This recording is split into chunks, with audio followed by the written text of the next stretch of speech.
ഏതെങ്കിലും ഒരു പ്രഭാഷണം, ഏതെങ്കിലും ഒരു കഥാകാലക്ഷേപം, ഏതെങ്കിലും ഒരു പുരാണ പാരായണം ഒക്കെ ചെയ്യുമ്പോൾ ആളുകൾ നേരത്തെ തന്നെ സ്വാമിന്ന് വിളിച്ചു തുടങ്ങും. ഏതെങ്കിലും പൂജ ചെയ്യാൻ എവിടെയെങ്കിലും പോയാൽ ആളുകൾ നേരത്തെ സ്വാമിന്ന് വിളിച്ചു തുടങ്ങും. ഏതെങ്കിലും സ്വാമിമാരോടുകൂടെ ഏതെങ്കിലും ഒരു രംഗപ്രവേശം ചെയ്താൽ അയാളെയും കയറി സ്വാമിന്ന് വിളിച്ചു തുടങ്ങും. കുറേ പ്രാവശ്യം വിളിക്കുമ്പോഴേക്ക് ഇയാളുടെ അഭിമാനം ഇതൊന്നുമില്ലാതെ ഉണരാൻ തുടങ്ങും. അപ്പോൾ അരയ്ക്ക് താഴെ പകുതി ഒന്ന് കാവ്യാക്കും, പിന്നെ മുകളിലാക്കും, പിന്നെ ആളുകൾ കൂടാൻ തുടങ്ങും.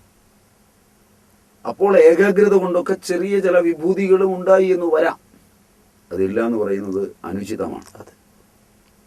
നിങ്ങൾക്ക് പോലും സ്റ്റാറ്റിസ്റ്റിക്സിൻ്റെ ഒരു ഉപഭോഗം എന്ന നിലയിൽ ഇന്ന പോലെ ഉണ്ടായാൽ ഇന്ന പോലെ ഉണ്ടാകുമെന്നൊരു തോന്നൽ വരും.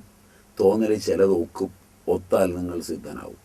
ഒക്കാത്തതൊന്നും പറയാൻ ആളുണ്ടാവില്ല.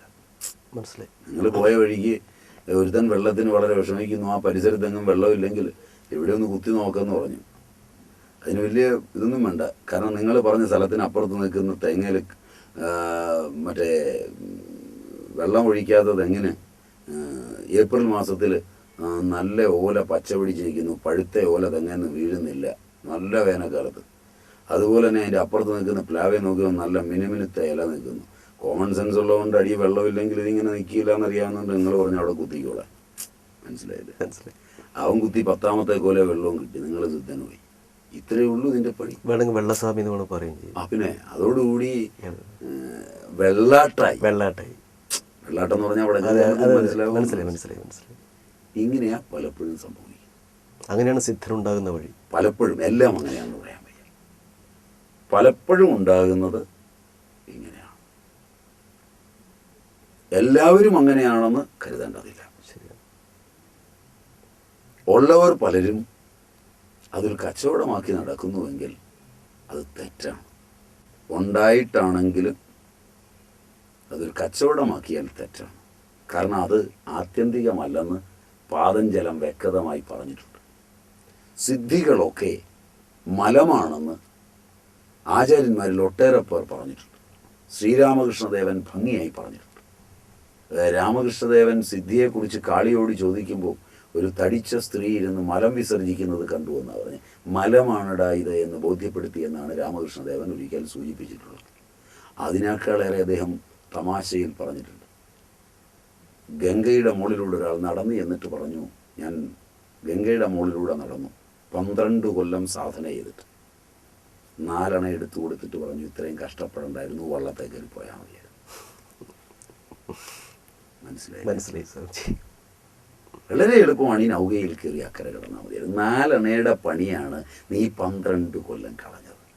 ഇതുകൊണ്ട് ജനത്തിനൊന്നും ഒരു പ്രയോജനമില്ല. നീ വെള്ളത്തിന് മുകളിൽ കൂടെ നടന്നതുകൊണ്ട് എൻ്റെ ആത്മാവിന് എന്ത് ഗുണം കിട്ടും? മനസ്സിലായില്ല?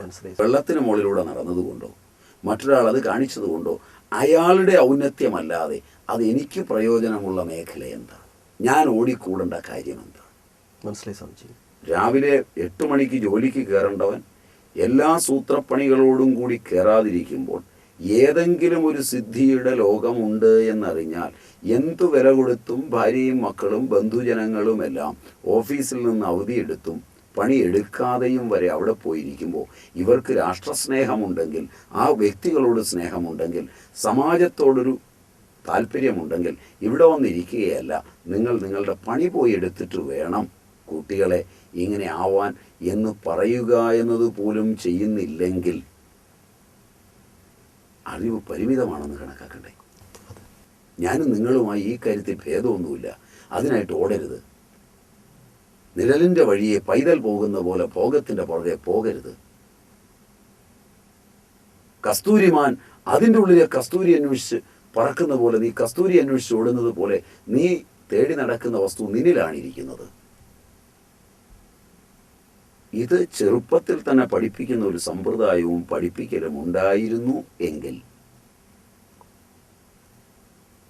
ജനം തിരിച്ചറിഞ്ഞു.